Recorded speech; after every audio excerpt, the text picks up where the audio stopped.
irmãos, graças a Deus, boa noite. Falar pro Ed que eu não me pareço com o Hulk não, viu?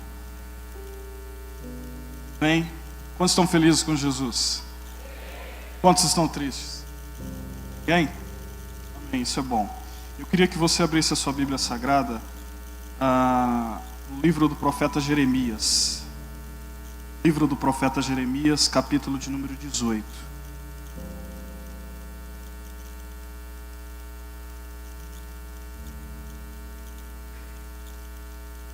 Livro do profeta Jeremias, capítulo de número 18.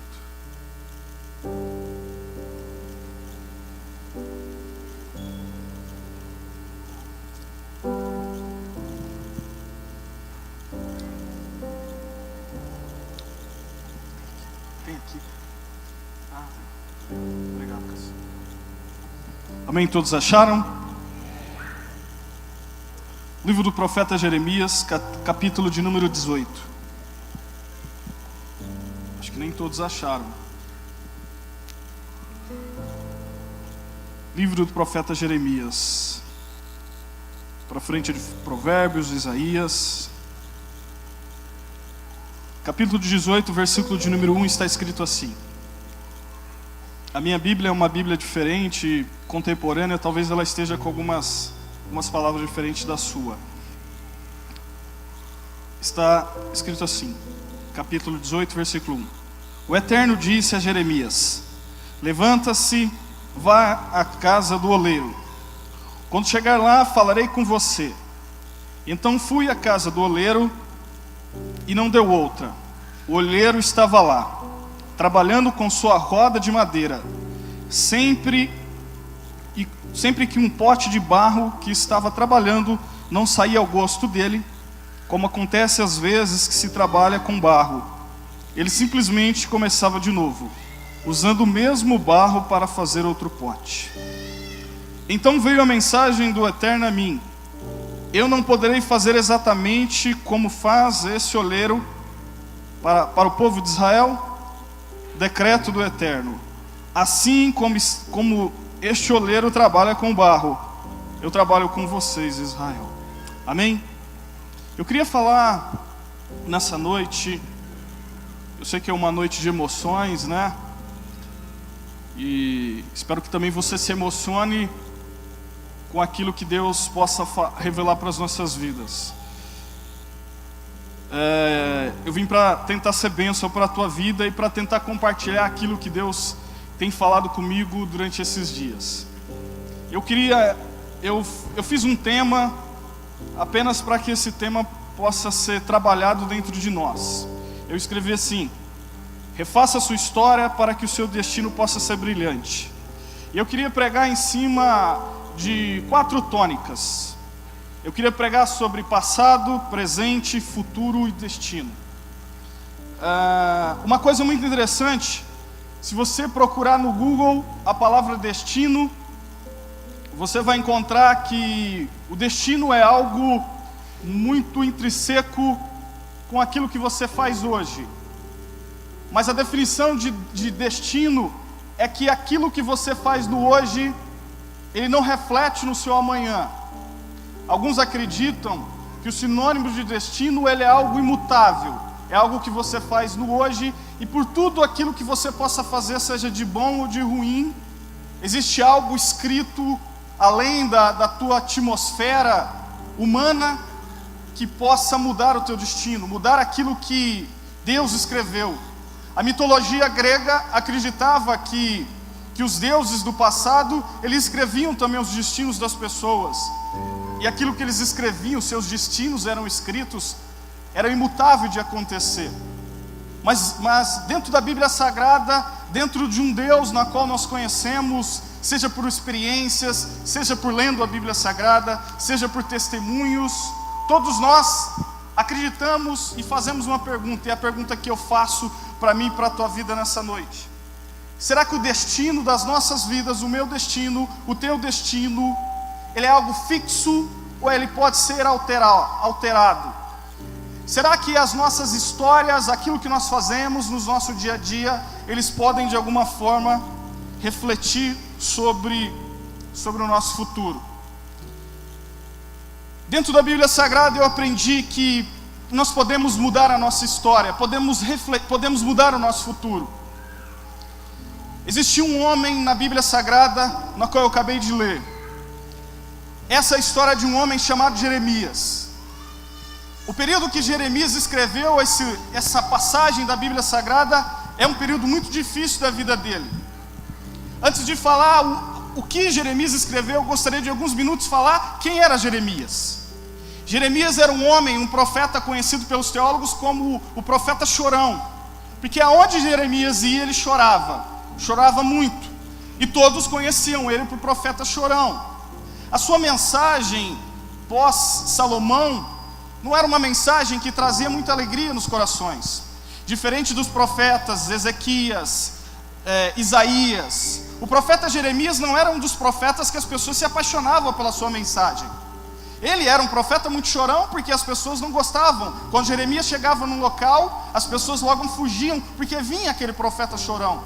Jeremias era um dos únicos profetas que ele nem se casou. Ele ficou toda a sua vida trabalhando para o reino.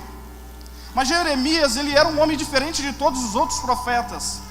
Quando você tenta traçar a característica de Jeremias, quando você tenta traçar o caráter de Jeremias, você chega à conclusão que ele era um homem com grande chamado. Era um homem com grandes características, era um homem com um caráter limpo e correto. Mas nós encontramos um profeta usado por Deus, mas cheio de traumas dentro de si. Talvez seja o único profeta que profetizou com muitos problemas dentro dele, com várias perguntas sem respostas. O profeta Jeremias, dentro da Bíblia Sagrada, ela nos ensina, e tem uma das biografias dele, que diz que são lamentações de Jeremias. Jeremias chegou num processo dentro da vida dele espiritual, que ele chegou até Deus e disse assim: Deus, eu quero que o Senhor mate todos os meus inimigos, eu quero que o Senhor destrua todos os meus inimigos, eu quero que o Senhor tire a vida dos meus inimigos. Chegou um processo da vida do profeta Jeremias, que ele disse para Deus, disse assim: eu entrego o meu ministério nesse momento para o Senhor, e eu quero que o Senhor tire a minha vida, porque eu estou decepcionado, porque o Senhor diz na tua palavra que o Senhor não é homem para que minta, nem filho do homem para que se arrependa. Talvez ele tinha dito isso para Deus, mas ele disse que ele estava decepcionado porque Deus demorava em responder os anseios e os desejos de Jeremias. A psicologia traçou o perfil desse profeta, e a psicologia chega à conclusão que esse profeta era um profeta depressivo. Ele chegou num momento da vida dele que ele se tornou um depressivo. Ele tinha problemas de inferioridade. Os estudiosos dizem que ele tinha os problemas porque os seus próprios problemas não eram respondidos perto de um Deus que tudo pode, que tudo faz, que é onipresente, onisciente. E ele era depressivo dentro de si. Alguns dizem que ele era depressivo porque Deus não respondia aquilo que ele desejava no momento e no desejo, no tempo que ele queria. Mas nós sabemos que o nosso tempo não é o tempo de Deus. Mas o profeta, mesmo ouvindo Deus e conversando com Deus face a face, esse profeta, ele teve os seus problemas, ele teve os seus anseios, ele teve as suas crises existenciais dentro dele. E diz a Bíblia que ele era depressivo, ele olhava para si próprio, os estudiosos dizem, e que ele se achava feio. Ele era cheio de complexos de inferioridade, e alguns diziam que aquele profeta era um homem fadado à derrota. Mas quando você lê a história desse homem, você vê que os seus próprios amigos, quando ele teve um chamado, quando Deus o separou e disse: a partir de hoje, Jeremias, você será um profeta, a partir de hoje eu te levanto como voz profética nessa nação. Todos os seus amigos, todos os seus parentes, todos os seus familiares desistiram de Jeremias. Todos achavam, porque ele já era cheio de problemas e complexidades dentro de si, mas sabiam também que, devido a essas complexidades, ele se afastaria da amizade das pessoas. Ele era um profeta diferente de todas as características dos profetas do Velho Testamento. E pior que isso, Jeremias ele foi levantado num processo muito difícil, muito complexo do povo judeu, do povo de Israel, do povo de Judá. Nesse período que Jeremias se levanta, é um período de uma guerra, mas não uma guerra física, mas era uma guerra política dentro de Israel. Mas antes de falar sobre esse período, nós temos que voltar atrás. Quando, no capítulo número 18 de Jeremias, quando Deus começa a se comunicar com ele sobre o vaso Deus estava remetendo ao processo de anos atrás. Você sabe que o livro de Gênesis é o livro dos começos de todas as coisas. Você sabe que nos capítulos de 20, 25 e assim por diante, o livro de Gênesis ele fala sobre os patriarcas, Abraão, sobre Jacó e sobre todos os homens que foram base para a nossa fé.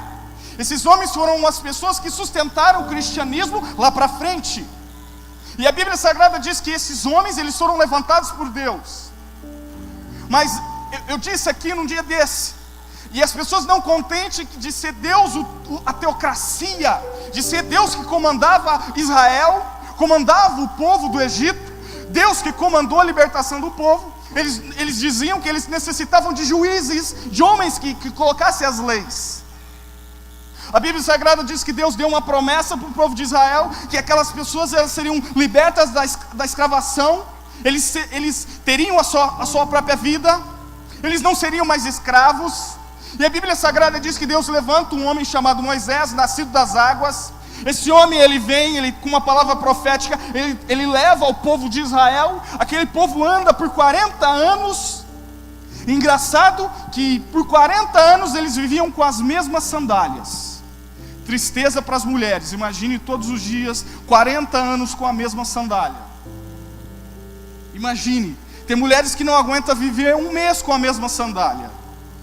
Imagine 40 anos. As mulheres não aguentam ficar 3 meses ou 40 dias com a mesma roupa de festa. Agora imagine todas as festas de Israel, 40 anos eles com a mesma sandália e com as mesmas roupas. A Bíblia Sagrada diz que por dia e de noite uma nuvem de glória vinha, e aquela nuvem ela sustentava o povo de Israel, porque o calor do Egito era muito grande. Então de dia e de noite vinha aquela nuvem, e a nuvem protegia aquele povo. A Bíblia Sagrada também nos diz que durante esse processo de 40 anos, todos os dias pela manhã, Deus dava um lanchinho para o povo de Israel, vinha o maná, muito doce, ele vinha, as pessoas abriam a boca e comiam aquele maná por 40 anos. Quando aquele povo sai do processo de libertação e vai próximo da terra prometida, eu estou dizendo de 3 milhões de pessoas, chega num processo daquelas pessoas que elas têm o desejo e o anseio de buscar o seu passado. Elas não estavam satisfeitas com o seu presente, não estavam satisfeitos com o seu futuro, não estavam satisfeitos com o seu destino. E não estando satisfeitos com nada disso, eles voltaram ao seu passado. Eles chegaram até Moisés e disseram assim: nós não estamos satisfeitos com Deus que diz que tem promessa, com Deus que diz que tem terra prometida, com Deus que diz que tem coisas maravilhosas, incontáveis. E os homens chegam, 3 milhões de pessoas para Moisés e dizem assim: nós queremos voltar para Israel. E eu te digo nessa noite, talvez nesse momento você também quer voltar atrás. Talvez nesse momento você desistiu do seu presente, porque o seu presente é uma história de derrota e de tristeza. Talvez você é uma pessoa como Jeremias, que ouve a voz de Deus, que canta, que tem intimidade com Deus. Mas nós vivemos, nos dias de hoje, no século 21, uma igreja bipolar gospel. Nós vivemos uma bipolaridade. Ora estamos felizes, ora estamos tristes. Ora nós estamos apaixonados, ora nós odiamos. Nós sabemos que Deus não nos prometeu um mar de rosa. Nós sabemos que Deus não prometeu dias felizes e incontáveis. Deus prometeu que em cada luta, que em cada dificuldade, que em cada problema, Ele estaria contigo. Ele não abriria mão de você. Mas o povo queria voltar ao passado. E eu te pergunto nessa noite: você quer voltar ao seu passado? Você quer voltar a ter o que você teria? Talvez você não compreendeu o viver pela fé. O viver pela fé é viver algo que não é palpável. Viver pela fé, muitas das vezes, é encarar um futuro talvez fictício, na sua mente ou na mente das pessoas. O povo de Israel, você sabe por quê? O que preparava na volta, o passado, o retroceder, o voltar atrás, o viver as coisas velhas que atrás ficaram, o processo de voltar para trás, era um processo de renunciar àquilo que Deus tinha, era renunciar uma vida de vitória. Quando eles voltassem para o passado e retrocedessem, você sabe o que estava preparado para Israel? Para o povo que com uma mão forte de Deus foi liberto, preparado para eles tinha cebolas, pepinos, era assim que eles comiam. O Rio Nilo era uma produção de cebola, de pepino, era isso que eles queriam de volta. Eles sabiam que encarar o presente, encarar o futuro, não era algo fácil. E eu te digo nessa noite, não é algo fácil vivermos pela fé. Não é algo fácil encararmos de frente os nossos problemas. Mas esse povo, quando eles quiseram voltar, logo mais para frente, eles não estavam satisfeitos em que Deus fosse o monarca, o rei daquele povo. Eles queriam que juízes guiassem as suas leis, que juízes guiassem as suas diretrizes, que juízes guiassem a comunicação daquele povo. Mais para frente, eles não queriam mais um juiz, porque o juiz não servia mais de nada. Eles queriam um rei. E Deus levantou quem? Deus levantou Saul. Ou melhor, Saul foi levantado. Saul não foi levantado por Deus. Saul ficou 40 anos reinando, e depois foi um homem levantado por Deus, Davi, por mais 40 anos. Mas não satisfeitos apenas com um rei, chega um processo mais para frente da Bíblia Sagrada, até o livro dos profetas. E aqui que eu quero falar contigo nessa noite. O livro de Jeremias, no capítulo de número 18. Quando Deus fala com Jeremias, Deus dizia assim para ele: Jeremias, vai até a casa do oleiro. E na casa do oleiro, você vai ver uma cena. O cenário que Jeremias encontrou, a Bíblia Sagrada diz que Jeremias foi até a casa do oleiro. O oleiro era um homem que ele fazia vasos de barro. E ele fazia esses vasos de barro de uma forma nada industrial. Diz a Bíblia que ele tinha uma espécie de duas rodas. Imagine como se fossem duas rodas de uma bicicleta. E eles giravam aquelas duas rodas. E aquelas rodas misturadas com a água e com o barro que vinha de algum local, ele misturava. Aquele barro vinha nas mãos dele como oleiro. E ele movimentava aquele vaso com as suas mãos.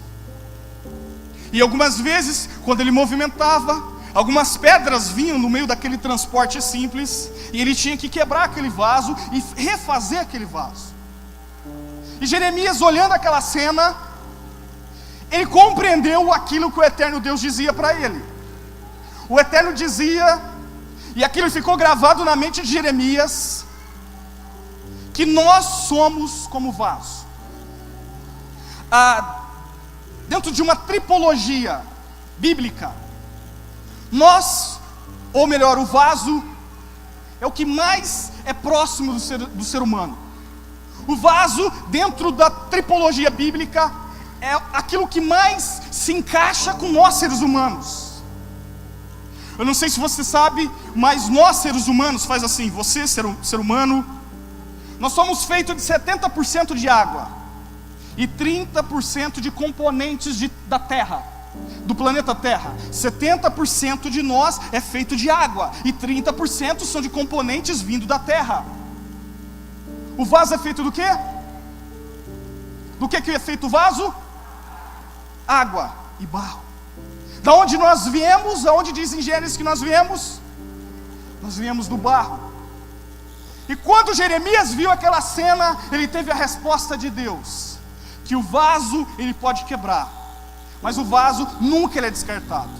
Jeremias compreendeu que todas as vezes que aquele vaso vinha, com aquele barro vinha misturado com a água, e por muitas vezes aquele vaso ele se deformava no meio da mão daquele oleiro. Ele não enxergava que o oleiro descartava.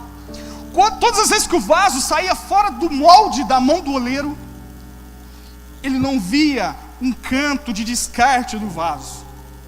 Ele não via um canto de reciclagem de barro para se tornar um novo vaso. Ele compreendeu que todas as vezes que o vaso era deformado na mão do olheiro, todas as vezes que aquele barro caía no chão, o olheiro não chutava aquele barro. O olheiro via sutilmente, pegava os restos daquele barro, juntava na sua mão, junto com nova água que vinha, com um novo barro que vinha, e misturava. Jeremias compreendeu algo divino que Israel passou mais de 400 anos para entender: que a vida é difícil, que a vida não é um mar de rosa, que nós seremos mais e mais que vencedores, mas nós teríamos problema. Jeremias compreendeu aquilo que Israel demorou para entender, que talvez alguns só entenderam de Israel. Jeremias entendeu que o vaso somos nós. E aqui eu quero te dizer nessa noite, assim como foi escrito no livro de Jeremias, no capítulo de número 18, que nenhum vaso é descartado, assim é a tua vida na mão do Senhor. Por mais que as circunstâncias do seu presente tragam a mera ideia de que o seu futuro será de derrotas, eu quero te dizer nessa noite, que você continua nas mãos do olheiro, e qualquer momento ele vai refazer esse vaso que foi quebrado na tua vida. Os lábios e pensamentos revelam quem está em você, e o que mais valoriza em você. O que está dentro de você que você valoriza é o seu passado, é o seu futuro. Algumas lições que nós aprendemos no livro de Jeremias. Nós aprendemos dentro do livro de Jeremias que nós aprendemos dentro do livro que nós podemos viver uma vida de graça e de busca com Deus. Nós compreendemos dentro do livro de Jeremias que nós podemos vencer todas as coisas. Nós compreendemos dentro do livro de Jeremias que nós podemos encarar circunstâncias de frente para que nós possamos mudar. Mas todos aqueles que querem ser curados, eles necessitam enfrentar as dores de frente. Israel, nesse momento, no processo onde Salomão já não era mais o rei, Salomão entregou o reinado para o seu filho. Nesse período onde o profeta se levanta, é um período muito complexo e muito difícil do povo escolhido por Deus. É um processo onde há uma divisão. Os reis que se levantaram naquele momento, eles separaram e cortaram o reinado no meio. Você já leu a Bíblia Sagrada e deve ter visto, ouvido, lido sobre as tribos, sobre as 12 tribos.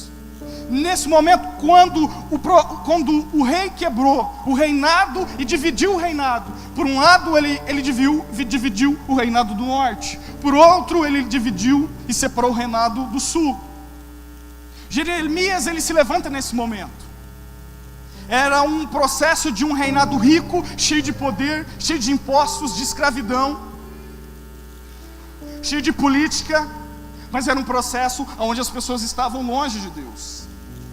Agora eu começo a me perguntar, num processo tão difícil como esse, talvez o processo mais difícil, no processo que um reino é dividido no meio, nós temos uma espécie de uma guerra levantada essa semana na Turquia. Algumas pessoas se levantaram contra o presidente, o exército se levantou para destruir o presidente e várias pessoas foram mortas. Uma guerra que talvez vai durar mais 4, 5 dias e vai ter um final. Triste, mas terá um final. Esse período era muito mais complexo. E eu entendo que nesse período Deus deveria levantar um profeta com uma característica diferente. Eu entendo que Deus não poderia levantar um homem cheio de inferioridades, cheio de problemas. Se a nação toda estava triste, se o reinado todo de Judá estava louco, por que Deus levanta Jeremias, cheio de problemas? Por que Deus não levanta um profeta perfeito?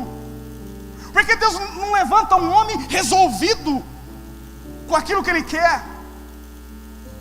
Mas eu compreendo dentro da Bíblia Sagrada que o nosso Deus, Ele pega aquelas pessoas que são lixo para a humanidade e tornam elas em luxo para os reis, para as pessoas. Eu compreendo dentro da Bíblia Sagrada que o profeta Jeremias, com todos os problemas que ele teve, não existia pessoa melhor. Ele compreendia as suas próprias dores, ele compreendia os seus próprios problemas. Mas dentro desse processo tão difícil, dentro do livro de Jeremias, no capítulo 18, 19 e 20, você encontra algumas lições para que você possa ter uma vida bem-sucedida. Você encontra algumas lições, por que Israel sofreu tanto. Israel, ele poderia ter tido uma vida diferente. Aquelas 3 milhões de pessoas poderiam ter uma vida diferente. Eles não compreenderam que Deus, como arquiteto das nossas vidas, como diz em Romanos, Ele quebra as nossas vidas, Ele destrói muitas das vezes os nossos sentimentos, Ele prova as nossas vidas como ouro no fogo. Assim foi com Daniel. Daniel, um dia ele estava na casa dele e de repente bate na porta dele e vem um monte de soldados. Diz para Daniel: levanta, estende a sua mão, mostra onde está a tua perna. Acorrentam a mão de Daniel, um menino de 16 anos. Acorrentam os pés de Daniel. Ele vai para um reinado de Nabucodonosor, fica anos lá. E em momento algum, Daniel reclamou. Em momento algum, Daniel colocou o dedo na cara de Deus. Se Israel tivesse compreendido algumas coisas, Israel teria vivido uma vida diferente. Eu listei 3 características e 3 lições primordiais o que Israel falhou. E a primeira coisa que Israel falhou foi nos relacionamentos. O relacionamento é necessário e seja refeito. Se o seu relacionamento com Deus é baseado em emoções, seu relacionamento com Ele será inconsistente. Israel, ele quebrou o relacionamento com Deus. Muitas das vezes, nós vivemos uma vida fictícia com Deus. Tem um escritor americano que ele diz assim: e no McDonald's, comer um lanche não te faz um hambúrguer, como também vir na igreja não te faz um cristão verdadeiro. Nós, muitas das vezes, como Jeremias, nós encontramos e vivemos uma bipolaridade espiritual. Ora nós queremos fogo, ora nós queremos água, ora nós queremos frio, ora nós queremos calor. Israel vivia assim. Israel quebrou o seu relacionamento com Deus quando Israel criou os seus deuses fictícios e irreais. Israel quebrou o seu relacionamento com Deus quando Israel, ele saiu das mãos furiosas dos egípcios daquela época e ela voltou atrás e retrocedeu. Ela quebrou os relacionamentos que ela tinha com Deus. Ela quebrou os relacionamentos que a Bíblia diz que aquilo que é ligado na terra é ligado nos céus, e aquilo que é desligado na terra é desligado no céu. O relacionamento mais sublime e mais perfeito Israel tinha com Deus. O livro de Números, ele diz assim, que nem o homem pode ver Deus face a face, porque o homem que vê Deus face a face, esse homem morrerá. Mas você encontra Moisés falando com Deus face a face. Alguns teólogos dizem que era uma teofania, era a presença de Deus, mas não era o próprio Deus. Mas isso não é uma resposta 100% correta. Eu chego à conclusão que Moisés, ele tinha um relacionamento, Israel tinha um relacionamento tão grande com Deus, que Israel e Moisés, todos eles se comunicavam com Deus, face a face, e nenhum deles eram consumidos. O processo de voltar ao seu passado, não acreditar no seu presente, e não ter força de conquistar o seu futuro, fez que os relacionamentos foram destruídos, e o que esperava a Israel era um monte de cebola e um monte de pepino. Fala para a pessoa que está do seu lado: você está satisfeito com o teu presente e com o teu futuro?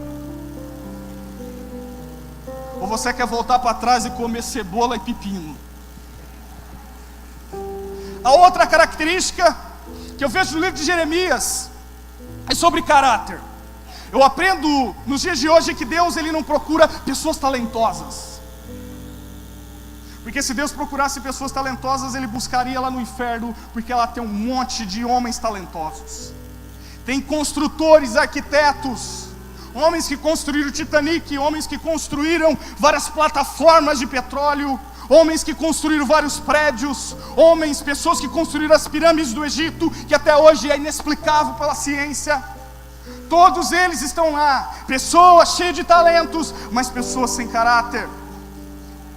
Israel vivia um processo de identidade fora de caráter. Deus não faz remendos. Eu compreendo que Deus ele não faz remendos no vaso.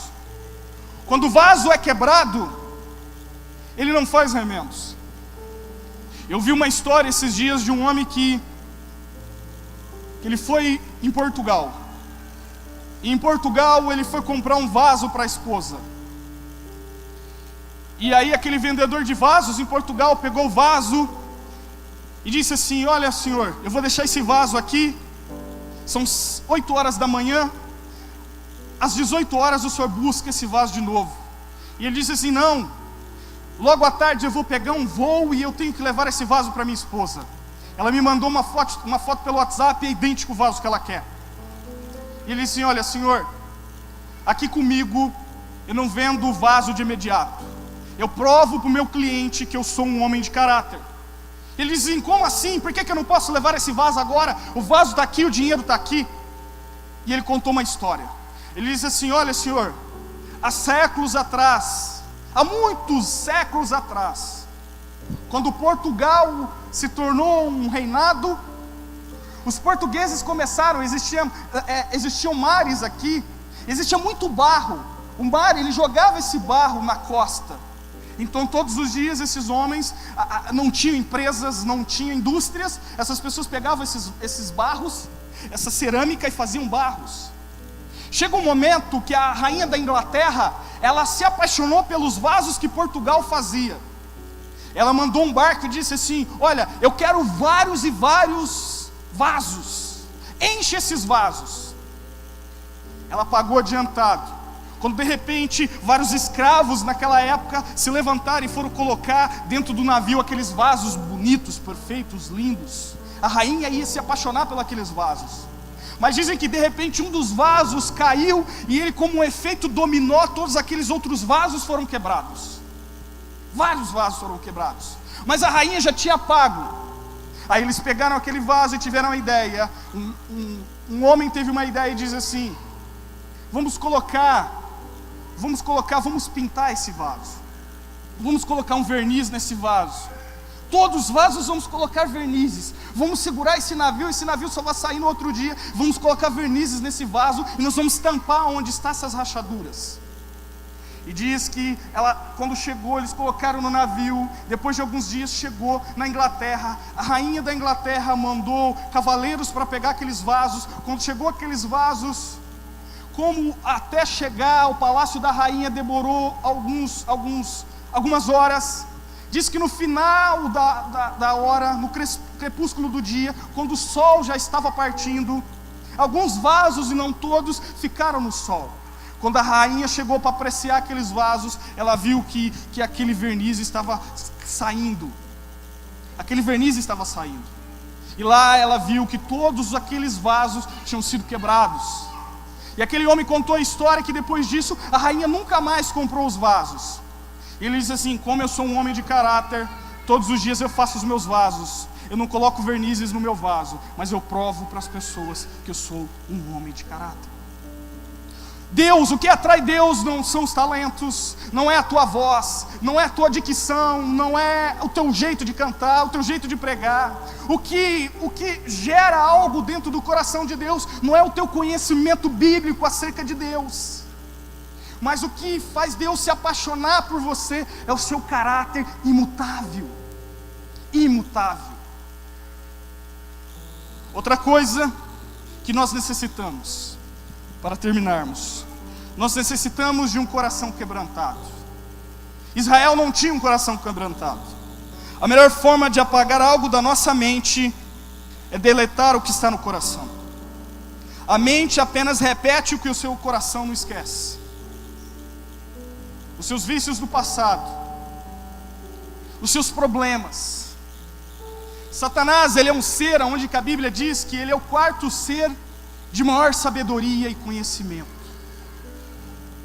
Satanás, ele enxerga, ele não consegue enxergar aquilo que está na sua mente. Satanás não consegue enxergar aquilo que está no seu coração, mas ele consegue analisar as suas características no seu dia a dia. Satanás, ele consegue ver quando você, de repente alguém fala alguma coisa para você, e você tem uma característica que quando alguém fala para você, você faz assim com a boca, como uma negação. Talvez os seus pais nem sabem que quando alguém fala alguma coisa para você, você faz assim, ou você fecha a cara. Satanás, ele conhece cada característica sua. Ele sabe que você tem um compromisso no outro dia, e conhecendo, analisando as suas características, analisando o teu coração, ele sabe que você não vai conseguir cumprir aquilo que você colocou de fazer. Nós precisamos restaurar o nosso relacionamento. Israel precisava restaurar o seu caráter e compreender que Deus não procurava os talentos, mas procurava pessoas apaixonadas por Ele. Nós precisamos compreender e deletar as coisas que estão dentro dos nossos corações e que não fazem que nós venhamos a crescer. E eu te pergunto nessa noite: você quer voltar ao seu passado? Você quer encarar o seu presente para que você tenha um futuro de vitória? Eu queria que você ficasse de pé comigo. Eu queria chamar o louvor.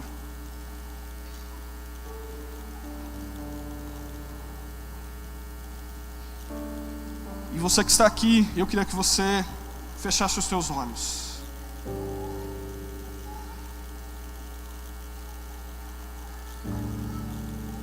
E eu queria que você compreendesse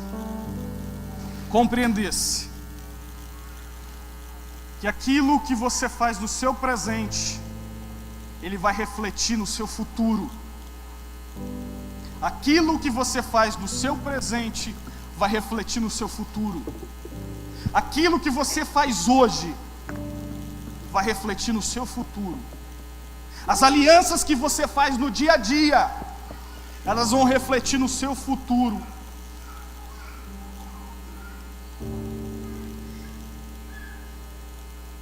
As palavras de maldição que você libera, elas vão refletir lá no seu futuro. Aquilo que você enxerga de si próprio, do seu irmão, do seu amigo, da sua mãe, aquilo que você enxerga dentro da tua história, ela vai refletir no seu futuro. Ela vai refletir no seu futuro.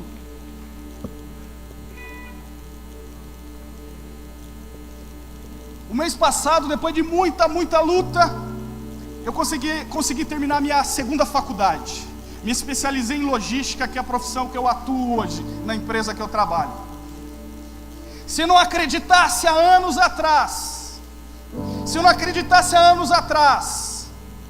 que aquilo que eu praticasse no meu presente momento, ele iria refletir no meu futuro, hoje talvez eu estaria não vivendo uma história tão maravilhosa.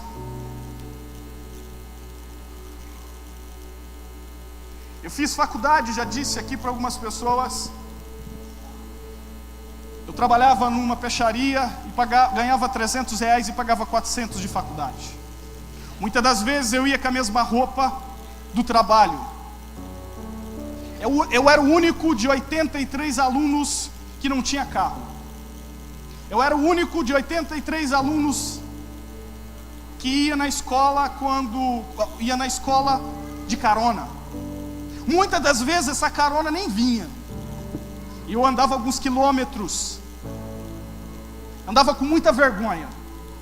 Algumas vezes eu não andava nem na avenida. Eu dava 2, 3 voltas com vergonha de alguém passar e me vinha andando de a pé.